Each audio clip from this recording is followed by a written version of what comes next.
Olá pessoal, sejam bem-vindos ao CompactCast, seu podcast compacto que descomplica o seu mundo financeiro. Meu nome é Fernando Franklin e nesse quarto episódio da segunda temporada vamos falar sobre uma coisa muito importante que eu gosto muito: notícias. Não é que eu gosto de todas as notícias, mas eu gosto muito de falar das notícias que realmente importam, aquelas notícias que devem ser comunicadas, aquelas notícias que impactam a economia.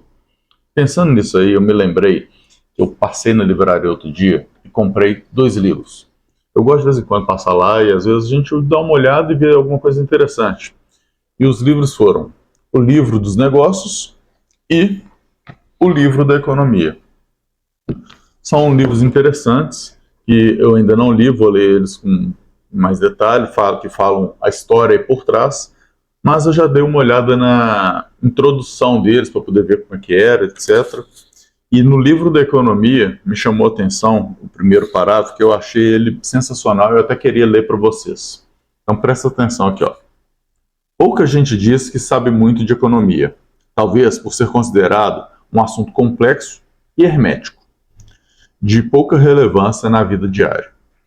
Em geral, ela parece restrita a profissionais de negócios, finanças e do governo. Mas a maioria das pessoas começa a se conscientizar da influência dela sobre a riqueza e o bem-estar e pode até ter opiniões, às vezes, bem fortes, sobre o aumento do custo de vida, impostos, gastos públicos, etc. Muitas vezes, essas opiniões se baseiam em uma reação imediata a uma notícia, mas também costumam ser objeto de discussões no trabalho ou à mesa de jantar. Então, até certo ponto, todos nós temos interesse em economia. Os argumentos que usamos para justificar nossas opiniões são, em geral, os mesmos dos economistas, de modo que um conhecimento mais abrangente das teorias pode nos dar uma compreensão melhor dos princípios econômicos que participam da nossa vida. Eu achei essa introdução muito boa porque ela fala justamente uma coisa que eu acredito, né? Ela fala sobre a importância das notícias e fala da importância de se ter um embasamento aí para poder conseguir efetivamente expressar a sua opinião, que às vezes não está muito clara, e vai em linha também com uma coisa que eu sempre falo sobre os nossos resumos semanais, que a gente posta toda semana um resumo semanal de tudo que aconteceu, que impacta o mercado financeiro, e eu sempre falo, se você assistir só um, talvez você não vai entender muita coisa. 2, também não. Mas se você for assistindo semana após semana, acompanhando todas as semanas, você vai começar a associar aquelas notícias com os acontecimentos da sua vida. E isso vai ter um impacto fundamental. Você precisa ver como que as coisas funcionam. A economia, ela é uma engrenagem. A gente falou muito disso no episódio A Máquina Econômica, que a gente fala do vídeo que o Ray Dalio fez explicando como funciona toda a economia em 30 minutos. Um vídeo sensacional, quem não viu, vale a pena ver. Se precisar, pode perguntar aqui que a gente coloca, mas está lá no nosso podcast, fala bem sobre isso também de uma maneira mais simples, mais resumida, mas o vídeo vale a pena procurar ele lá no YouTube.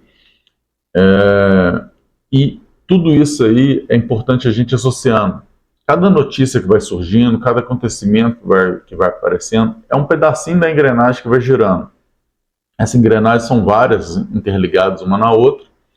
Umas vão girar um pouco mais rápido, outras um pouco mais devagar, e assim vai.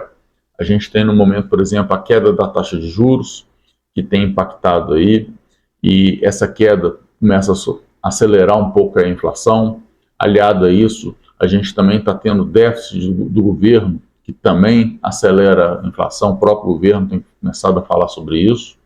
O déficit do ano passado vai impactar esse ano. E outras situações. Mas a pressão continua para baixar a taxa de juros. Tanto daqui quanto no resto do mundo. O resto do mundo parece estar querendo segurar um pouquinho mais para ter mais certeza que a inflação realmente vai baixar. Claro que existem discussões se já não estamos com um gap muito grande, né, com uma taxa de juros ainda muito alta que dá para baixar um pouquinho e coisas desse sentido, mas não é o ponto aqui hoje. Também temos outras notícias, né, que a gente vai vendo que impactam a economia. Por exemplo, aqui em Belo Horizonte, a gente está numa discussão agora muito grande em relação à realização de uma etapa da Stock Car aqui. E E aí, porque entra discussões ambientais e tudo mais, obviamente eu não sou técnico do meio ambiente, não sei nada para poder opinar, então, nada também não, né? Claro que a gente tem opinião sobre tudo, mas eu não sou técnico, então não tenho capacidade técnica para fazer uma opinião mais embasada, mas eu acredito que se os técnicos estão aprovando, então, vida que segue.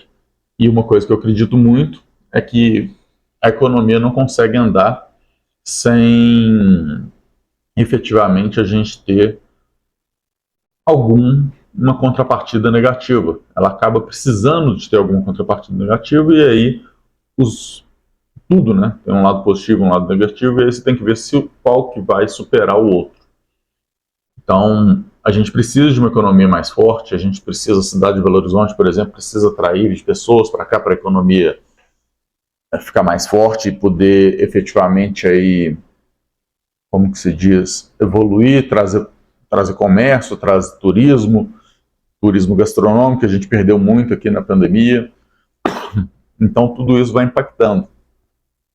E a gente tem diversas situações, né? A gente teve, por exemplo,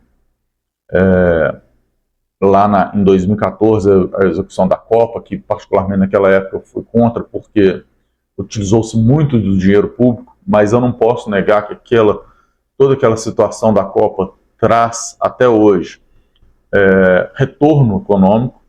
Só não sei se foi suficiente ou não, mas traz, porque mostra o Brasil para o pessoal, traz turismo, traz investimento e coisas do tipo, assim como essa situação da Stock Car, que é um valor muito menor e aparentemente um investimento privado apenas, é algo que vai trazer retorno aqui para Belo Horizonte, independente do impacto que isso tiver. O fato é, toda construção, seja nossa casa, se você mora numa casa, num prédio, seja a rua, tudo em algum momento teve que retirar uma árvore ali para fazer. Belo Horizonte, muitos córregos foram tampados para fazer, e as consequências disso a gente vê, mas se não tivesse isso, Belo Horizonte não seria como é hoje. Então é uma discussão aí muito detalhada, mas mostra como que a engrenagem vai funcionando. É uma situação pequena, mas que vai gerar um retorno aí ao longo do tempo. Então, assim, as notícias são fundamentais, a gente tem que sempre acompanhar elas, entender como que um impacto gera em outro. A gente tem a discussão aí, por exemplo, agora também, dos motoristas de aplicativo, que está sendo discutido, e o impacto disso não é somente para os motoristas e para as empresas dos aplicativos, né, por exemplo, iFood, Uber, o impacto vai também para os restaurantes que utilizam essas empresas, o impacto também pode ir para empresas que utilizam lá a Uber como meio de transporte oficial, né, em vez de usar o táxi. Então, são situações que vão impactar, né? Se positivo ou negativo a gente vai ver com o tempo. Eu tenho minha opinião de que certas coisas devem se deixar para o mercado se autorregular, mas o grande ponto aí é que realmente vai ter um impacto e cada engrenagemzinha que a gente vai mexendo, que a gente vai mudando, que a gente tenta gerá-la mais rápido ou mais devagar, impacta em outras engrenagens maiores, né, o famoso efeito borboleta aí. Então é importante a gente acompanhar isso e ficar de olho, porque muita coisa está associada a notícias que a gente acha triviais, notícias do dia a dia, que podem impactar aí no longo prazo. Bom, era isso que eu tinha para trazer para vocês hoje. Espero que tenham gostado e até a próxima.